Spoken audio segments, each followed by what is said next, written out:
Hello, people. I got a mess. Complete. Yeah, I'm gonna end up having to take up some battery space for this controller. It fits, but with just enough room for clearance. And the best I can tell, this controller is not capable of high brake on the newer ones that have the this plug. In order to program it, where is that other plug at? On the new models, you have to unplug this plug. And this plug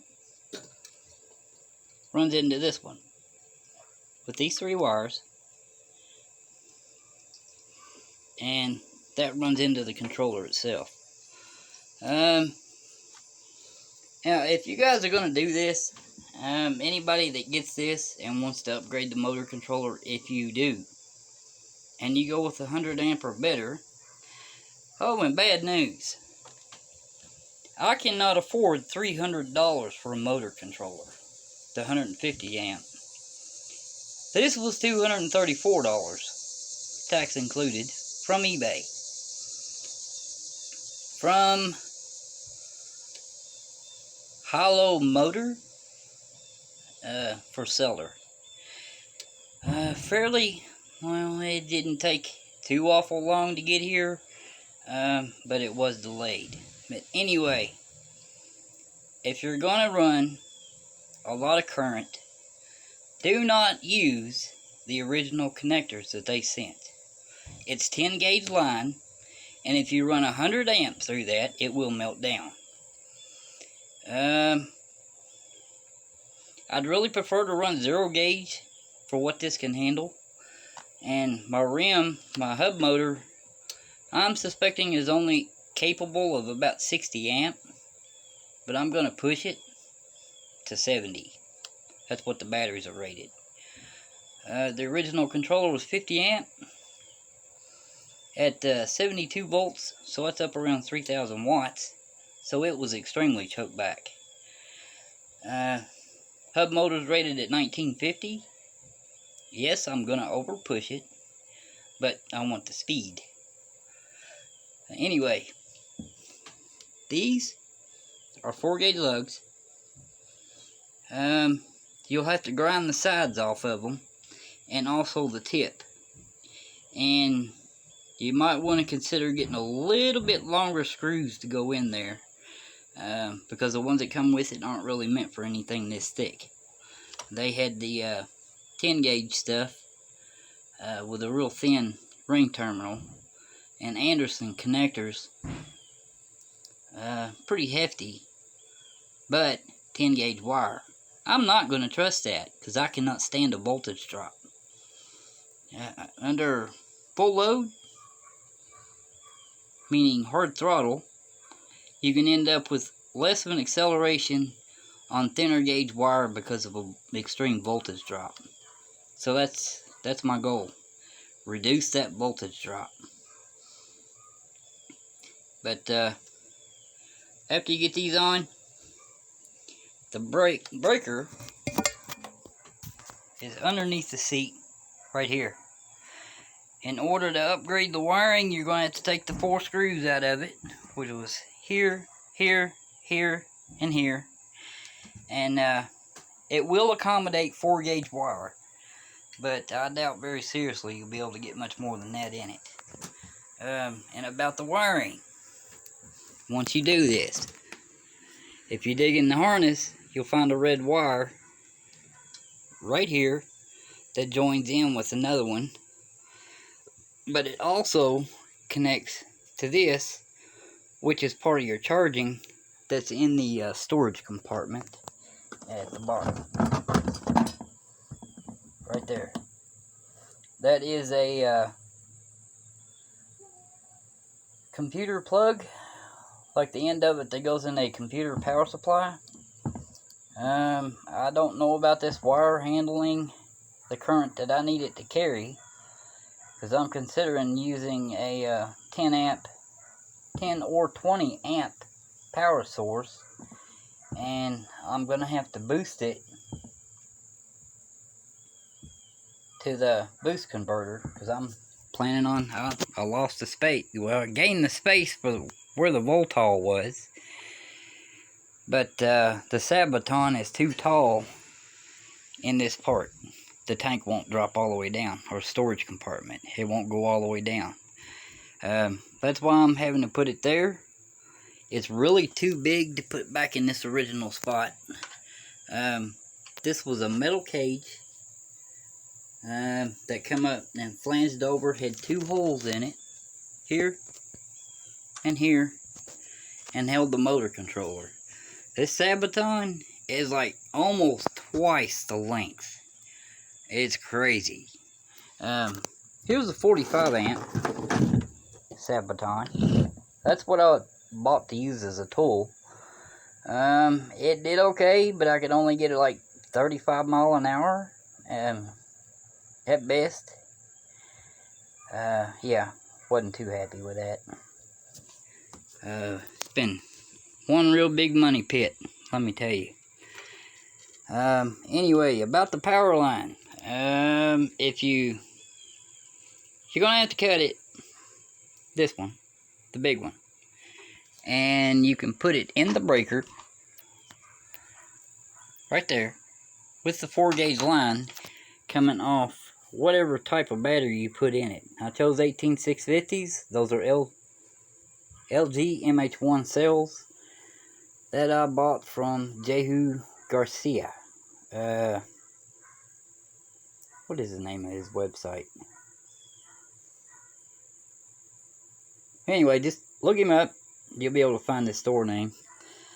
I've got all these put together for anybody that's curious on how I did these. They are welded, although you could solder if you really needed to and did not have a welder. And for anybody that's curious, don't even bother hooking a 0.15 or a 0.2 band in series. Take you a 10-gauge line, 2 of them. This pack is 8P, so you can go right dead center of the 4P to get 40 amp going across one 10-gauge line for your series connection. Alright, and then the other 2, you'll do the same thing. 10-gauge line over to your next connection, your series connection. That'll give you right around safely about 50 to 60 amp, and they'll start warming up at 70. I haven't had that battery pack very warm at all. I mean, it's just mildly warm. A lot of your heat can be generated from a inadequate series connection, and plus that also contributes to your major voltage drop, which is what I was having. I've already put this battery in once without the 10-gauge line going across the series connection. Didn't like the voltage drop, took it out, ran the 2 10-gauge lines for the series on top of the banding that already had welded in. Made a big difference. I'm only seeing about an 8-volt drop versus 20. So, what was it, like 88 volts? Started out, heard throttle, and dropped down to about, I think, 72. That's crazy. But anyway, thought I'd start a video since I got situated and figured out which way I was going to put this, and it's going to go in this box. After that, I'm going to have to isolate it with some kind of packing, get everything tightened up. If your battery is stacked by 2, like this one is, there's a bar that goes here and over here that bolts down. That's going to be a little bit of space yet, I'll have to pack something underneath it.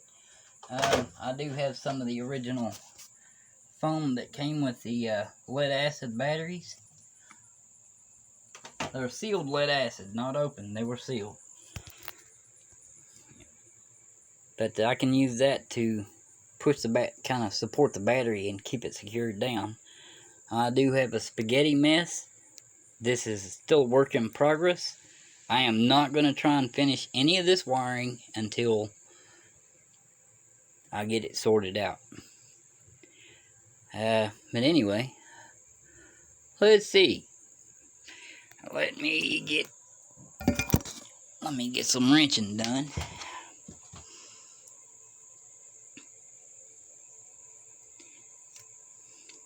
I had to bend this back to get it out of the way. This is a really snug fit. And get these phase wires hooked up. Phillips.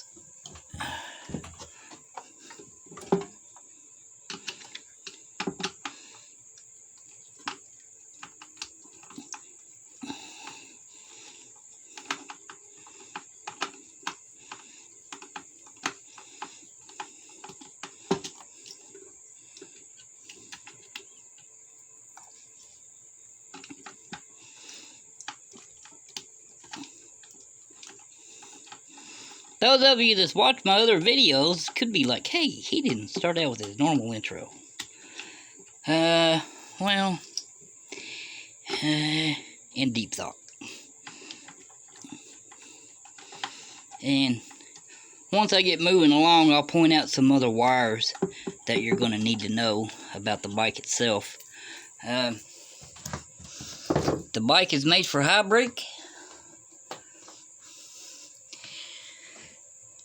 And the motor controller is not showing any type of wire for high brake, only low brake. So I'm going to have to depend on the auto regeneration instead of braking. Phase wires, here you are.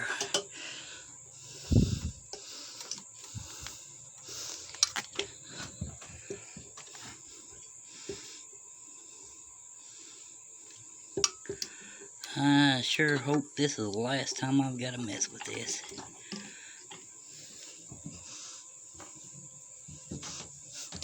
That bolt all really let me down.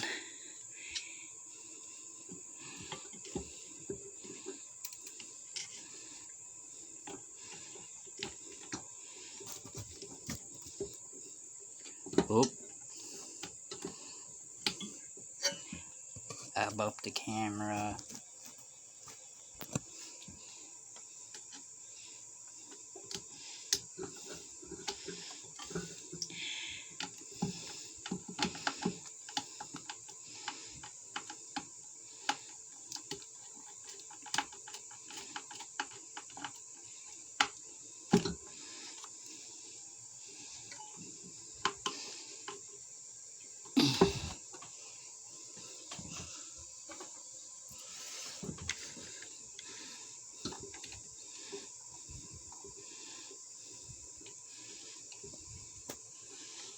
I was thinking about rerouting this wire, but it's in a pretty good location like it is.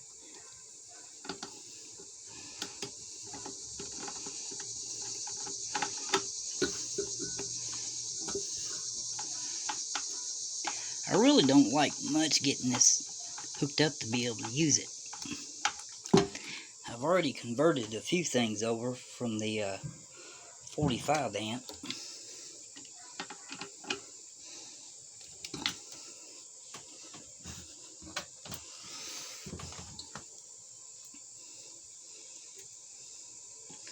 I still got to tighten my power leads and put the positive lead in the breaker. The onboard breaker is 100 amp.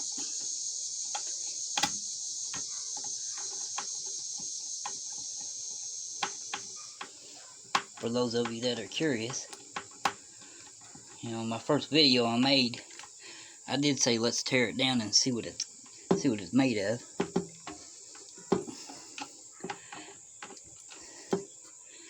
And the biggest problem is the number of poles for the wheel. I still haven't found anything out for that.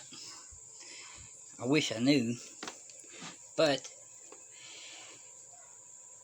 on the 45 amp Sabvoton, it did have a little better of a drag on the auto regeneration. So I'm going to assume it is 28. I may try 32 just for giggles, but I think 32 will be a little... Well, at least it didn't go across the room.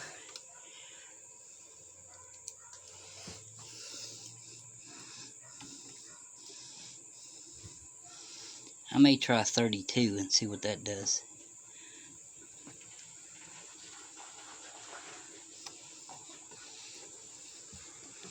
I got the 28 from the QS Motor sales guy. He also did tech support. But he did tell me that the 2020 model, they changed the specs on the wheel. And when the specs are changed, they don't keep the information. So I'm at a loss there. The next step to do is take the motor apart itself and count the number of magnets in it to get the number of poles.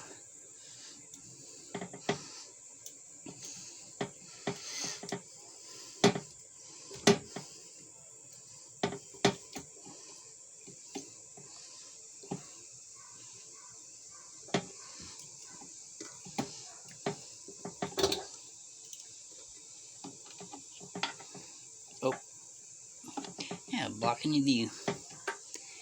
Put my hand right in front of your face. Yeah, sorry about that. I'll make sure these things are tight.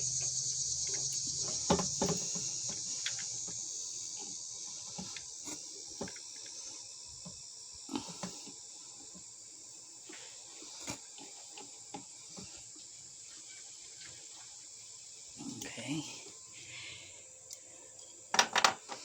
Alright, phase wires are in.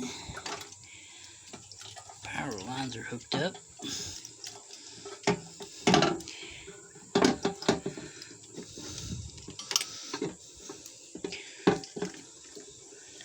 And all snug.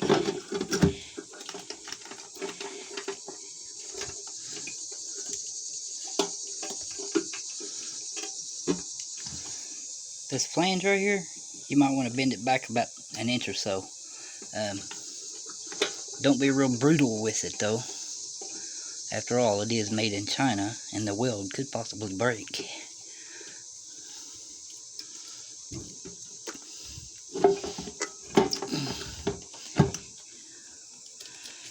There's about a ½ inch space in between that and the battery.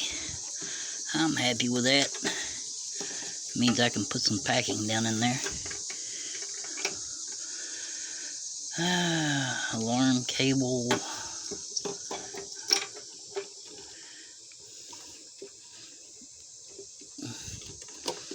Phase wires for the motor.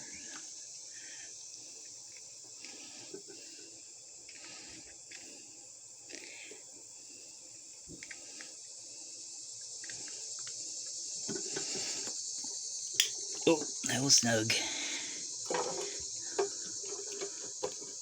There's the hole.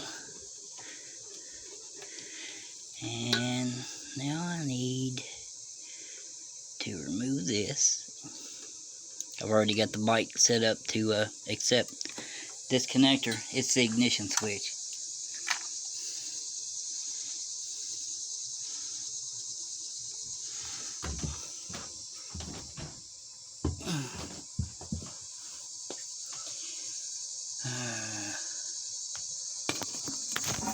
Let's turn you around.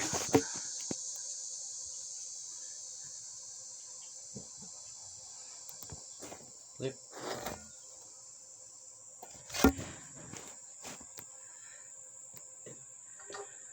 Okay.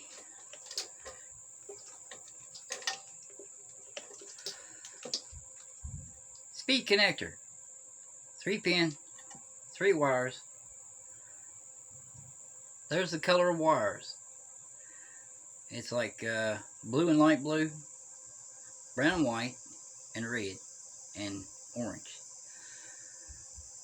That's your 3-speed switch. It's up on the throttle. This will not work, but the Sabvoton does have a speed limiting plug. If you really wanted to use it, you could change this connector over to a small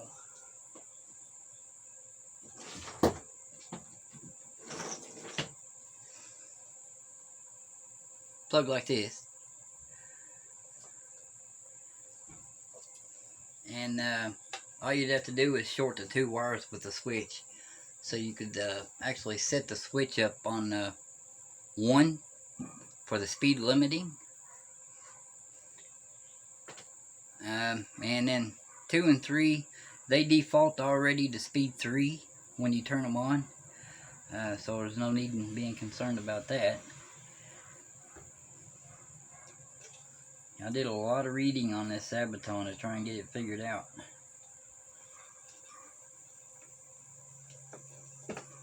Okay,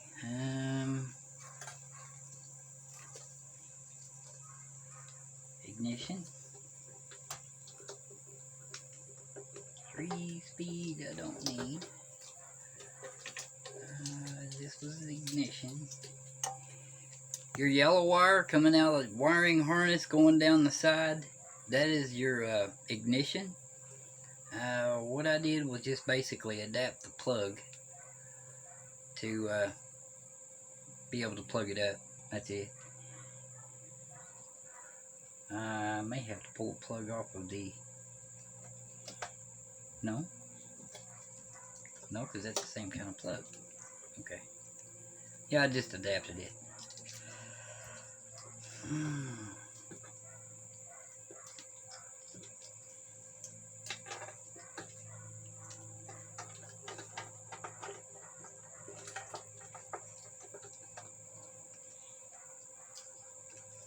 That's the speed switch. I don't need it.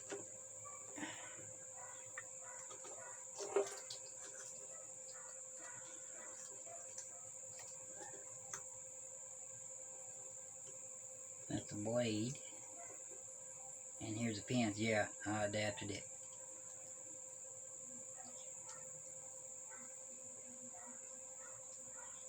Three-pin connector.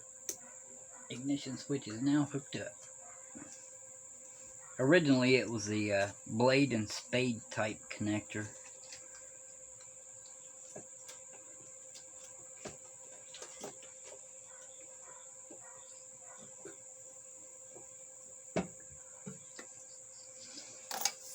I'm gonna need to figure out where to route this positive lead. I guess I could go back where it was. Figure it out in a minute.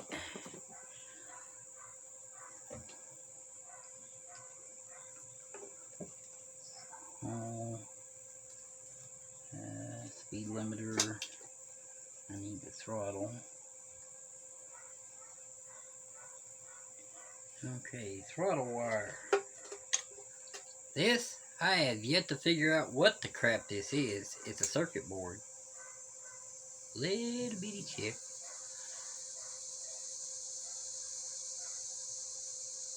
And my camera don't want to focus on it. Don't know what it is. I haven't seen any ill effect if it's unplugged.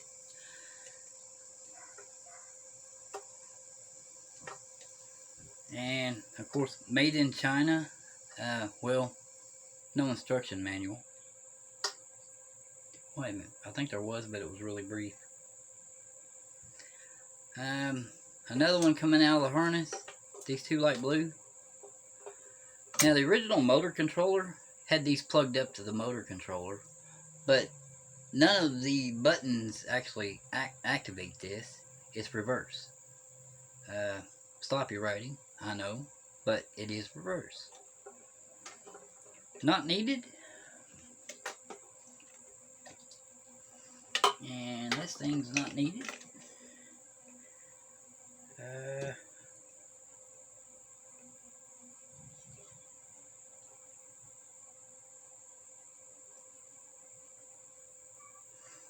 High brake cannot be used.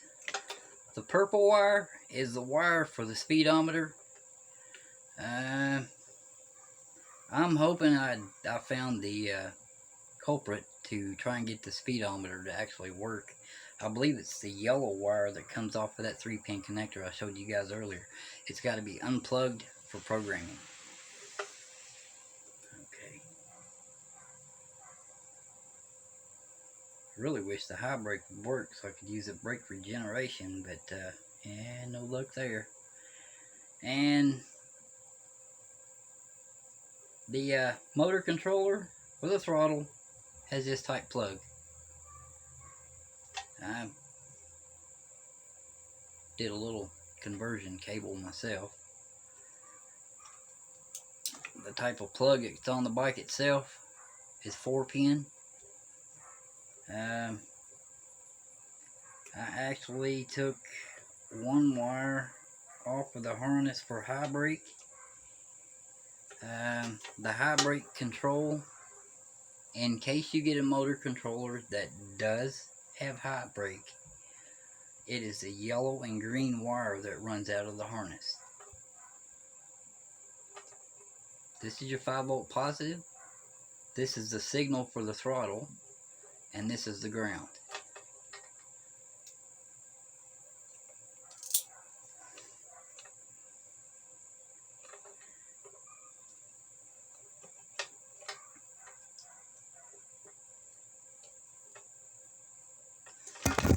Okay, where's the throttle?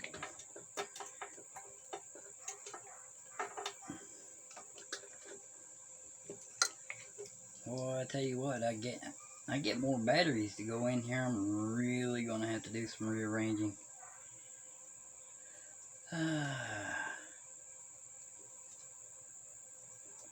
Throttle to throttle. I've already tried the low brake using high brake, and trust me, it don't work. Not at all. It puts 12 volt to the line, and it does not cut off the motor, and brake regeneration does not activate.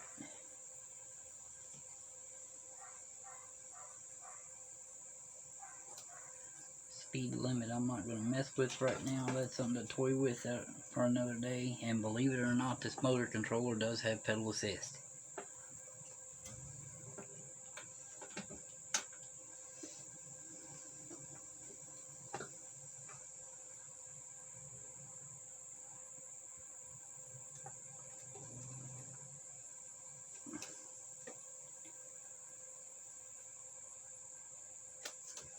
Okay, where is the data cable? There it is. USB program, or USB link.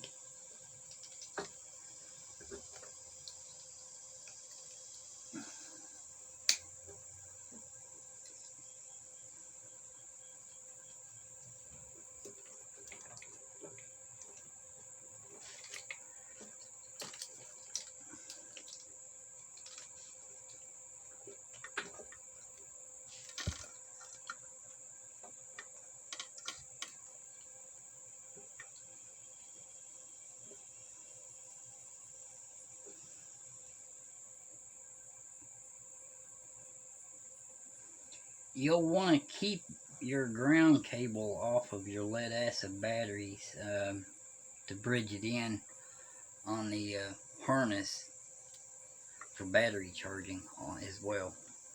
Let me get you turned around here. This is one of the original ground cable lines that was going into the battery pack, the original battery pack. There's a black wire that comes straight out of the harness. It's tapped together. Just keep it that way and run it to your battery ground down in your battery pack so that it'll charge. I think what they've got going on is this plug runs up into the harness, and then it splits together here, and then you've got your ignition wire that runs up into the ignition, so it loops somehow. I'm not tearing this wire harness down to find out. All I know is it works. Turn the key on, everything fires up. Alright, so I think I'm ready to turn it on.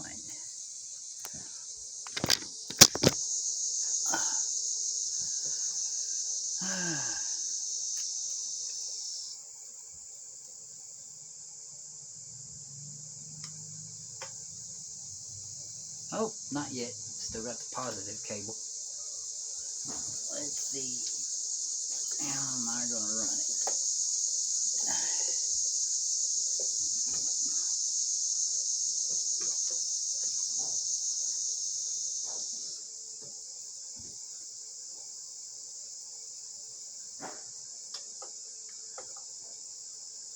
I definitely want to leave a little slack in it. I might need it.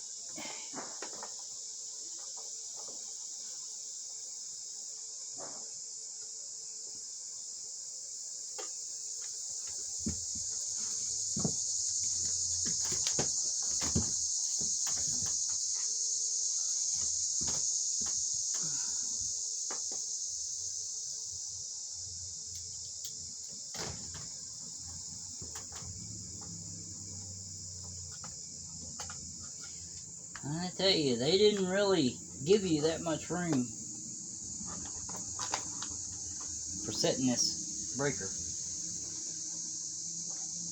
I could cut that down some.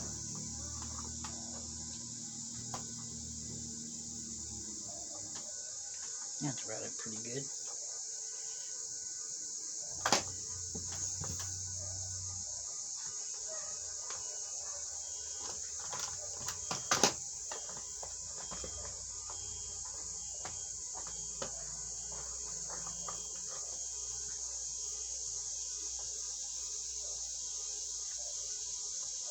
For now, I think I won't cut it.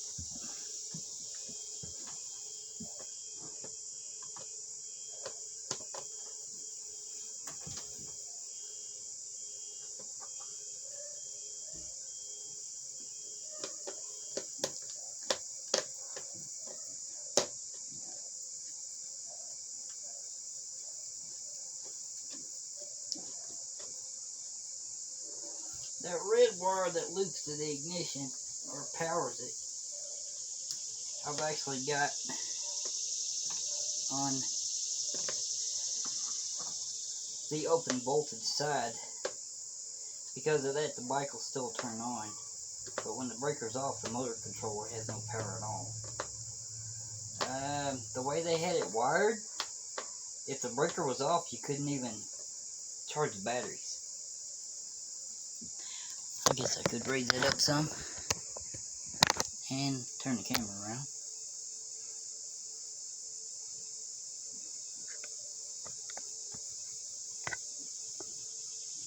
Well, I guess it won't turn around.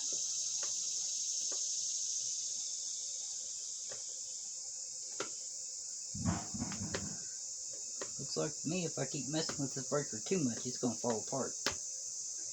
Well, I suppose it's made in China.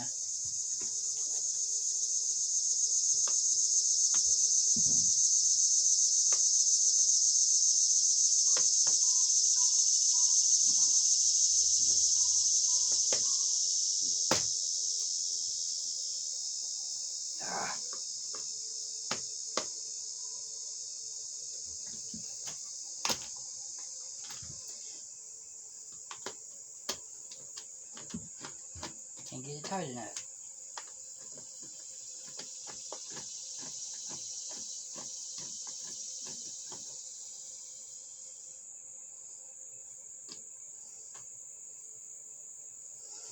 I'll try the Phillips.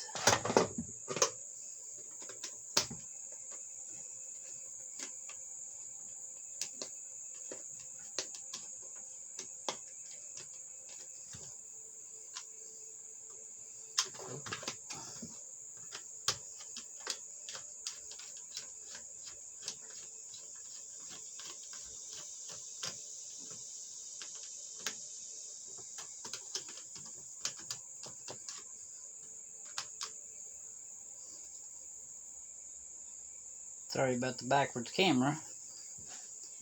Just trying to get this wire in this harness.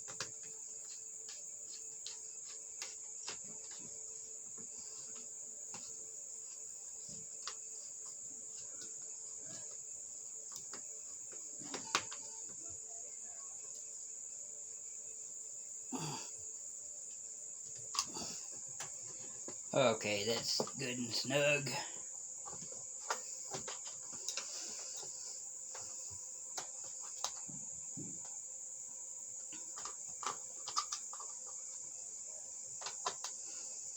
Not made for 4-gauge space. They actually had the 10-gauge wire on it. I was like, oh no. No, that ain't gonna work.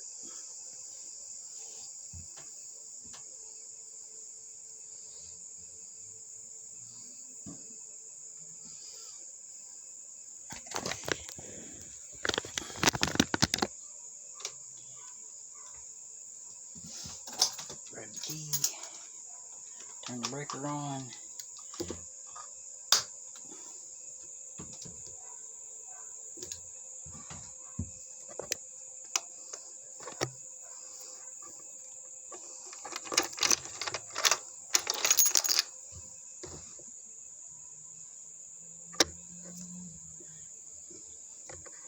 Well, that figures.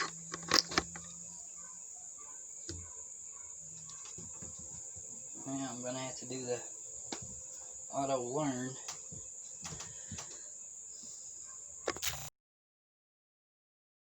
Alright, people. I'd like to thank you for hanging out with me. Hope you enjoyed the information. A little disappointed about not seeing at least 50, but hey, it's got a lot more torque to it. I think ultimately the motor's going to have to be replaced, but doing what it's doing, I suppose I can deal with it for that, for what it is. I mean, I've only got like maybe probably about 25 miles altogether on it, and that's it. So unless I do anything else, this is going to be the end of the line for this. I got to do some painting. All the body panels, and this crazy thing will not let me switch cameras while it's recording, are right there. I got to get those put back on, but first I'm going to take them all apart, get them cleaned up, scuff them, prime, paint, and clear coat, because the paint I bought is base coat clear, and I still got to buy a clear coat. That's $30 for a quart. But I'll catch you around.